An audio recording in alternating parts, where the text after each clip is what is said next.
Marcel, Hello, Sam. Antonio, Thorsten, thank you also for joining us. If we just stand a little bit back, that's perfect. If you could share that microphone, that would be fantastic. I'm going to come to Thorsten first.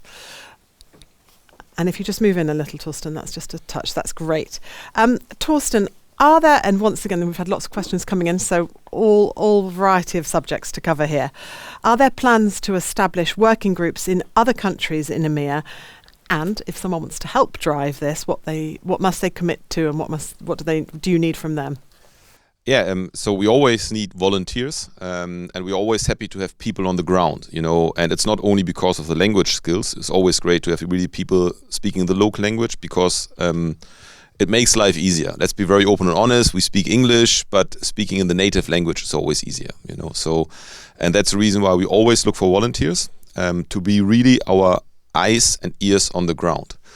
What does it really mean? So you are the guy who is the consolidator, the one person go-to, and really speak with the local people in your local language. But actually, we do the physical work. So everything what is linked to the workload, we do it. But at the end of the day, you are really the guys talking to the local police officers in your local language, connecting us, getting them on board. So it's really this kind of stuff. And if you're interested in, let me know, send me an email, and I'm more than happy to discuss it with you in a one-on-one chat. Marcel, let me come across to you. We've just been hearing a little bit from the other group in our previous session about 2024. It's been the first year for the elected board, 2024. How's that gone? How have they done? Actually, I'm very proud of them because they came in blazing, like, oh, we're going to do this, we're going to do that. We actually had to slow them down because I had to explain, come on, we have an executive team that is doing all the legwork, right? So, no, we had to come down with that a bit. But other than that, they kind of slipped into the role very easily and very, very good. So, no, very proud of that team. So, and happy to have another 2 years with them. So. Excellent. Antonio, let me come towards you and ask you, because, of course, as working within one of the major freight forwarders, where do you see the risks particularly lying, and what commodities are going to be most exposed that our members should be aware about? Thank you. Yeah, it's a sort of not easy question to answer because risks are pretty much everywhere. But what I'm seeing, the trend, it's again this what we say here always, the cargo at risk. The cargo at rest. It's always at risk. So I see a lot of problematics without mentioning specific airports, but related to airside operation, where we would say, well, an airport, what can go wrong in an airport, right? The challenge is they are more looking, obviously, from the right perspective to not have anything bring into the airport which is not legal, rather than focusing on what is going out of the airport. So airside in the airport, it's an area where I definitely see an increased trend of problematics. So cargo staging on airside and not moved right into the terminals. So then, of course, the road will not go away. I was just coming this morning to here, and it's unbelievably busy, especially in this period when you see how many trucks are around. So we need a lot of PSR partners, right? And there is a lot of lands around Germany where people should think to invest in, because it's incredible. So road also, and then I mentioned that also in the presentation before, right?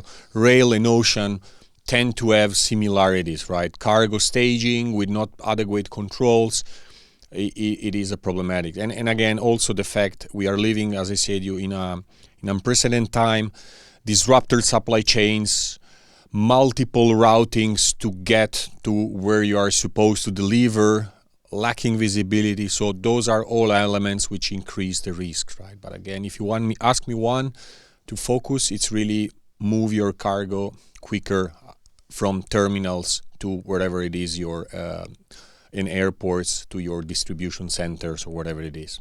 And as those trends evolve in the coming months, how will they evolve? And you touched upon this with regards to rail in your previous presentation, but more broadly with all those trends, how can TAPA contribute further with mitigation solutions to the members? Yeah, I think we are by being here and by also talking to the members and explaining what we see, what we face, it's already a big plus, which you cannot take as a given, right? That you have subject matter experts from different industry giving you really the insight. So as a TAPA, I think again we develop a quite good and a strategy for the next 5 years. We really, as also Thorsten alluded before, we need the people also on the ground. The more we are, the stronger we become, right? So this is very important. So, and we have everything, right? We have the tool, we have the standards, we have the people. We just need to really, the members, to report problematics. And this is where we can analyze trend and potentially develop further our service offers to the members, right? Because if no one say anything, well, then it's not that easy, I would say. I've got a couple of questions on sharing intelligence, and then I'm going to come back to Marcel. But Thorsten, let me come first to you on that.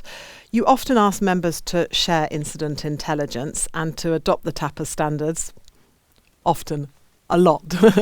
How else can they support the association? And is there anything further you'd like to talk on about sharing intelligence as well? I think we talked about sharing intelligence, and I think we talked about the standards and everything. I think the key work is still really proactive, and it's not really that sometimes, we're saying share your cargo crime incidents, but share your stories, share your experience. Because what we need to understand as a non-profit and neutral industry association is really what are your challenges, and that's really quite important. So when I'm talking to, let's say, HP, for example, and Marcel is telling me what's going on within his world, and then Antonio is telling me what's going on in his world, so I can easily connect the dots, and I can say, okay, what's going on here? And from that point of view, it's really sharing, sharing your intelligence, sharing everything, root cause analysis in some cases. I had a very interesting call with a member last week where he told me what happened, with a big incident they had, and we found a solution within minutes. We really gave him a clear advice, and we said, do this, contact this company and establish this kind of countermeasure. And that's exactly what we are looking for.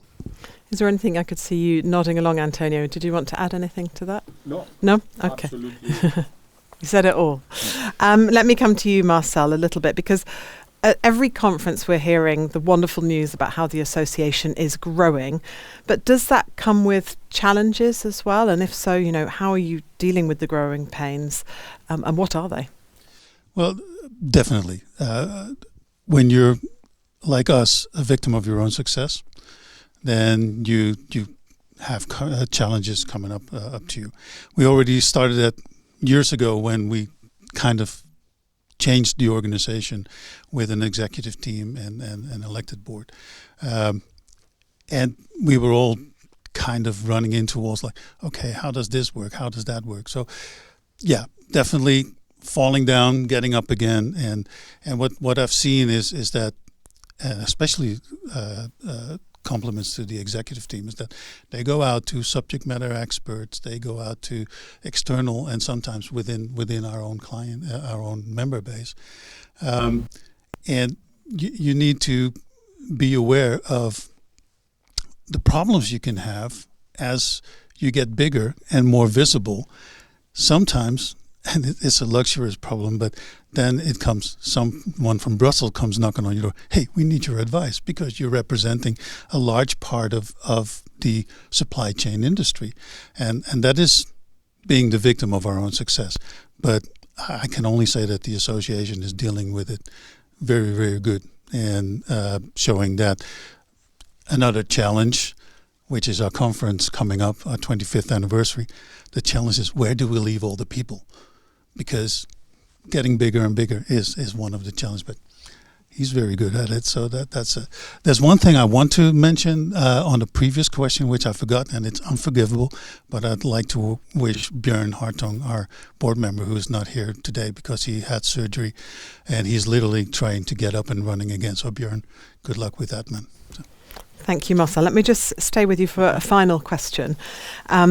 At the earlier part of our conference today, we were hearing from TransEU and about the collaboration with TAPA EMEA. I know that started with conversations directly with you. How important are those collaborations, and can we expect more? Oh, and this is one of the things that I mentioned in the previous question, that because getting more visible, more important as a player in the supply chain industry. People knocking at your door. Same thing when happened with TransEU. I was very skeptical, to be honest, because we've always been advocating that we should not go that way.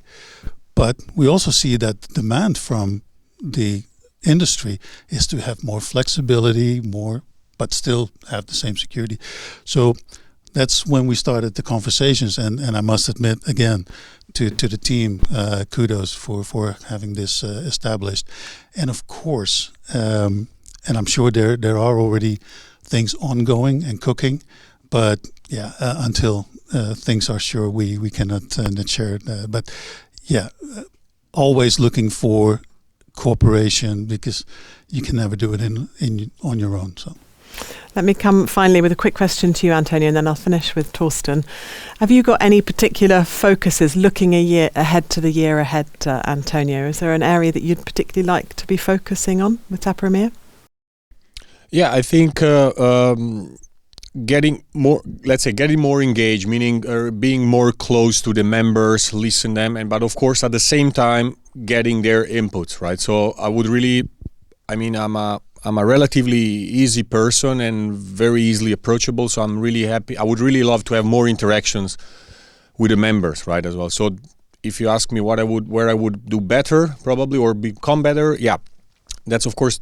This was the first year. Let's say we just started, and times fly when you have fun, actually. So it's definitely something really expanding the footprint, even beyond European boundaries. That would be really a big point for me, I think. Thanks, Antonio. And finally, Thorsten, we hear often about being taparized. What does that actually mean? What does that mean to you? It's very easy, So first of all, this is taparized, So oh yeah, Antonio, see your back. This is taparized, you're part of a family. Let's be very open and honest. Of course, it's difficult to say it when we are coming close to 1,000 member companies, which means at the end of the day, as I said this morning, we have more than 3,500 members in total, and we are growing. But everything started with 11 people at the table, and this is really something next year, 25th anniversary. So we should be proud of that, and you can become part of this family. And taparized really means be active. That's all. It doesn't mean you need to work. It doesn't mean you need to, but it means really understand what we are talking about. That's really the most important thing. And last but not least, of course, I love when everybody's wearing a TAPA shirt. Of course, I love it.